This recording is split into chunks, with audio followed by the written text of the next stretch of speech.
If you don't know me and you don't know my story, my first daughter that I had by birth, she has Down syndrome. It doesn't matter if you birth a child or if you adopt a child, there's a huge adjustment there. Would you consider a child with hearing loss? Would you consider a child with a cochlear implant? Would you consider a child with total deafness? We said no to multiple situations until our son. A family has to be broken for another family to be formed.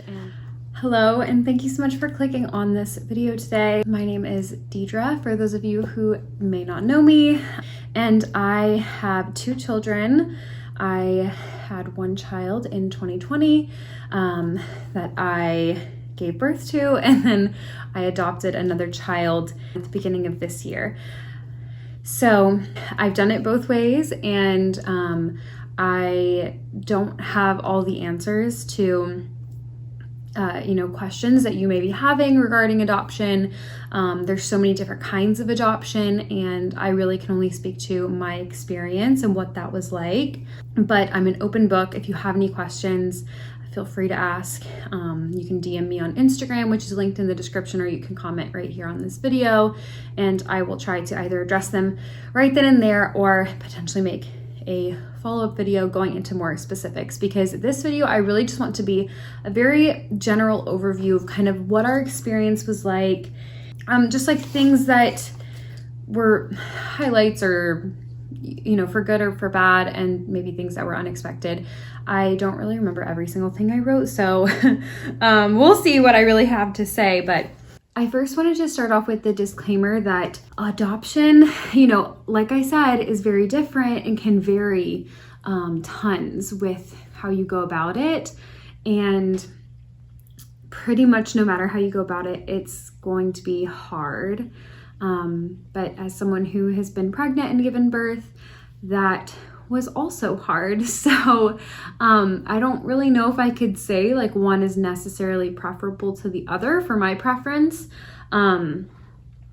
Both of them had huge pros and both of them had pretty significant cons as well. So sorry, my head is really itching me right now. I may have gotten sunburned. I was outside for a long time today, so please ignore me constantly combing my hair. Okay. One thing that we did that may cause our adoption story to differ from yours or someone that you know is a choice that we made, which I think was an absolutely amazing choice for us, and that was to choose a Christian-based, small, private adoption agency. Obviously, most people kind of have the understanding private means it's going to be more expensive, which is definitely true. Honestly, I can't even tell you how much it costs because we've been paying the costs over like 3 years. That's just the way our agency chooses to do it. We first paid our application fee, then we paid for education courses, then we paid for counseling, which was mandatory, and then we paid for our profile book to be made and a professional photographer, which wasn't included in the cost. The profile book was, but not the photographer, and all of that was within, 6 months. But then, 6 months later, we were doing the home study fees that go along with that. And then, 6 months later, we were doing the placement fees. And now 4 months later, we're doing some additional costs as well. So we've been paying this off over so long, and I don't remember exact amounts, but it's definitely expensive. I've also found that at least with our agency and a couple other agencies I know of, you can really trust them to be ethical adoption. And I truly am talking about my agency specifically. And this is something I definitely encourage you to look into. Something I never really understood was some agencies have quotas, like to keep their business running, pay the social workers and pay, whoever, they need to meet a quota of a certain number of adoptions per year. That can get into really scary territory when you think about it like that, because, like our agency made it very clear to us, like we do everything in our power to help the mother, the birth mother, keep her child. And sometimes that's just not feasible. But sometimes it is, and the mother is just scared and feels hopeless. But then when they get her, in touch with the right resources and things, then the parenting is able to work out. And I really didn't want to adopt a child where the mother felt coerced into following through with the adoption by the agency or by myself or by anyone. I didn't want to feel like I was stealing a child from someone. It can get pretty shady pretty quickly. So I definitely encourage you to do your research and pick an ethical agency.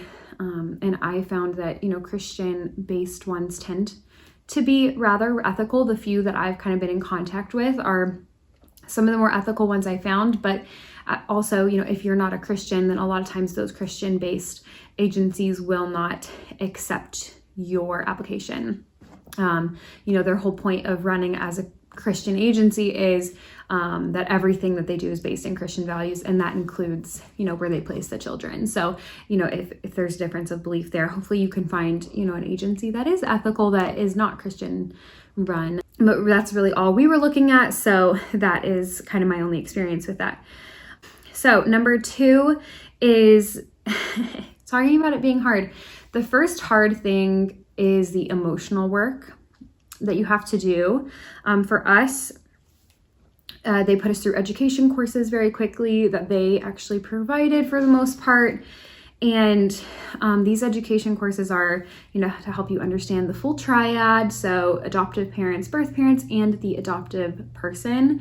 And just understanding like the trauma that can come from all 3 sides of that, and just how to be loving and understanding in something that is just not an easy process to go through for anyone. I definitely looked at adoption with rose-colored glasses before. I was like, it's beautiful, like these people get a chance at a new life and things. And I definitely overlooked the side of it.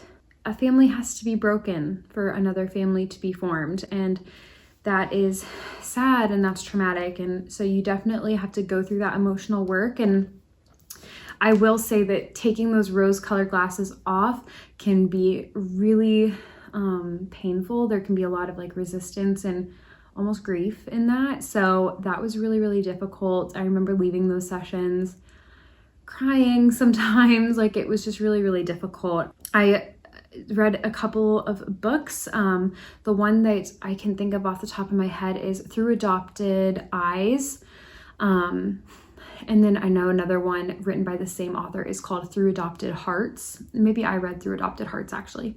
One of them they're all anecdotal stories, and one of them focuses on the parents. So first it starts with birth parents, and then it goes to adopted parents. And then the other book, which I think is Through Adopted Eyes, is anecdotes of people who have been adopted. And so I would still like to read that book, but I did read the one Through the Eyes of the Parents, and that was really, really hard for me to get through. But it was a great read, and it helped me understand birth parents a lot better, which was really, really important to me. I also had conversations with people that I knew in my real life who, were either adopted or had adopted or whatever. And so I did that emotional work. Third is the paperwork.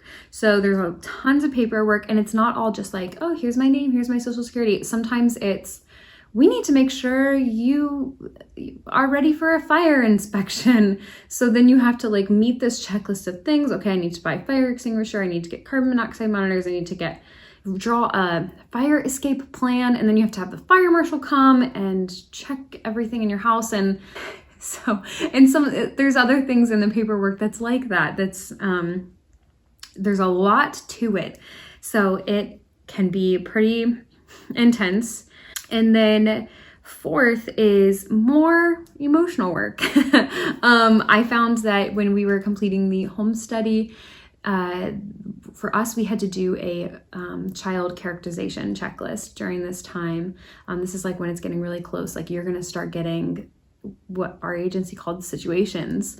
Yeah, it was really, really hard. I felt very, if you don't know me and you don't know my story, my first daughter that I had by birth, she has Down syndrome, which is unexpected for me, but also was really challenging for me when I was going through that time.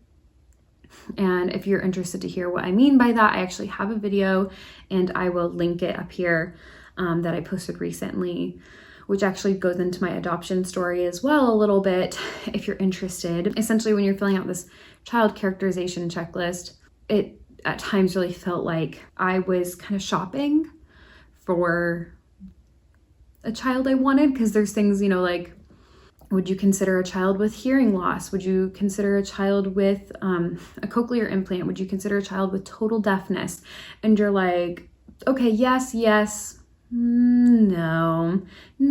And like, just that felt very icky to me. Like, it felt like I was like trying to like design my own child or something. Like, there was just a lot of emotional work that went into that for me personally. And I think part of that was if I had done this checklist when I was pregnant, Rosie wouldn't have made the cut, which was really challenging for me, because I was like, I know my heart how it was in 2020, and I would have said no to Rosie if that had been a situation that came across my view. I would have said no to her, and that's just so heartbreaking to me. So it was really hard for me to say no to anything. But then I also had to remember I am a mom and I can't be everything to everyone. I already have a child with significant needs. I didn't want to say like, yes, I'll take anything, and then not be able to meet the needs of both of my children, whether that be time-wise, financially, emotionally, whatever. I needed to like recognize that I as a person have limits, and it was just really difficult for me to think about, particularly when it came to the Down syndrome check mark. I was like, can I handle 2 kids with Down syndrome? I don't know. And I really, really struggled with that. But part of the benefit of being in a small agency was actually the owner of our particular agency. She had actually adopted a child with Down syndrome. And so she knew what it was like to be a parent of one of these children. And I was able to FaceTime her and just like talk about everything, like all the emotional baggage that was causing me to want to say yes, and then all the emotional baggage that was causing me to want to say no. And she really walked me through that time. And again, watch the video if you're interested to know like kind of how that story panned out. And essentially I said no, I was not willing to adopt a child with Down syndrome. We said no to multiple situations until our son, who we adopted, also has Down syndrome, and we said yes to him. And that was totally beautiful. But that was a lot of really difficult emotional work for me to have to go through. Not to mention, right, when you finish that and your home study's complete and everything, you start receiving situations, and you're saying yes or no to real children. It's not even hypothetical anymore. Now you're like, there's a child, needs a home. Will you provide this home? And sometimes we said no. And that was really, really challenging for me. But honestly, not as challenging as the times that we said yes and then were rejected. I've never faced so much rejection in my life, and it felt incredibly personal, because the way that these mothers are choosing is based on a profile book that we put together. So it has pictures of our family, pictures of our home. It has blurbs about, our families and who we are as people, what's important to us. And for them to choose someone else instead felt very personal and was very difficult. So I had to cope with that. Honestly, I think I fell into a little bit of a depression for a little bit. And praise God, I have a beautiful church family that was able to lift me up in prayer and surround me with love. And it was a really, truly beautiful time to receive that support, but it was really, really difficult. Even the receiving of the support was very difficult. So, and then things got better, and then, we got our son. And so it all ended up being, for the good. But it's just, even though that logically, that like, I'm not receiving this child because, this child, I wasn't chosen to be their parent because I'm not meant to be their parent. Someone else is meant to be their parent, and I'm meant to help this other child. And that logically, but like in the moment, it just hurts. I don't even know if there's another way for me to talk about it. It just hurts. And so that was a lot of difficult emotional work. Yeah, so then I've kind of already touched on this, but I would say 5th is the financial work. So, ballpark in a private agency, you're looking at anywhere from $30,000 to $50,000 for one child. Twins is going to be more than that. So you either need to have that, $40,000-ish in the bank or fundraise. And there's so many, ways to fundraise. There's also access to quite a few grants and loans. We've received one grant, and we also participated in a fundraiser. Both of those two things combined came nowhere close to the $40,000 that we needed to raise, or however much, ballpark $40,000. I'm not going to disclose everything, the financial workings of it all, but we are continuing to actually apply for grants for reimbursement for a loan that we received, as well as for some additional costs that recently popped up that we have not covered yet. So we are actually looking into a couple of more grants, which, that will be really positive if we can receive those. But, that's a lot of work as well, applying for those things. It's not usually just an application. It's usually also a meeting. You call people and you're answering questions. It's like a job interview. So that can feel like a lot of work. And then I would say the sixth thing is the adjustment period. The last kind of phase we're in now, which is the adjustment period. Whether that be adjusting to being parents for the first time, or maybe it's not your first time, but it doesn't matter. If you birth a child or if you adopt a child, there's a huge adjustment there for everyone in the family and in your community. But sometimes adoption can come along with extra baggage. If you adopt a child that's out of birth order, so you have a child that's 5, you adopt a 7-year-old, that can be, additionally challenging. You adopt a teenager that's been in and out of foster care, that is going to have challenges with it. You adopt children that are medically, compromised in some way at birth, that can have a lot of challenges with it. And the thing is that a lot of these challenges feel very out of your control. Not that women who give birth to children, necessarily everything is in their control, but I can control how well I take care of my body while I'm carrying a child. So those factors can be mostly eliminated. Whereas in adoption, it's you can't eliminate it. It's just kind of part of it, and not for every adoption, but for some. And you just have to be willing to, accept that, and the challenges that come with it. So, and honestly, I don't think this adjustment period ever ends. I think you're always adjusting. I think, as a child who has been adopted, grows older, they're able to understand more, and some people are going to cope with that very differently. And so that may take some adjusting as well. So those are kind of the main points of our adoption, things that I kind of wish maybe it had been laid out to me like that, just so that I could know what to expect along each step of the way. Things that I am glad I did, or things that I wish I would do differently. I guess one thing I wish I would have done differently, in a way, I wish we would have saved more of our own money, and done what we could there to raise money for our adoption, rather than kind of just going for it as soon as we could and then knowing that the money would come eventually. But at the same time, if we had done that, then would we have gotten Alfie? Probably not. So, there's always a million ways to look at it. And at the end of the day, it worked out the way it was supposed to for us. But if I did it again, I would probably try to raise the majority of the funds before I ever started the process. 100% would work with the same agency again. I thought that was amazing. Honestly, I don't think there's much that I would have changed. And like I said, there's not a ton that you really have control over during the process. If anything, I guess I would have done things faster. Some things rely on us, like the paperwork, we could have done faster, and just a couple of different things. But again, there was certain reasons why we kind of were pushing it out and waiting. So, but if I were to do it again, I would do it faster. Again, I'm not trying to rewrite my experience because it was what it was, and I think it was what it was supposed to be.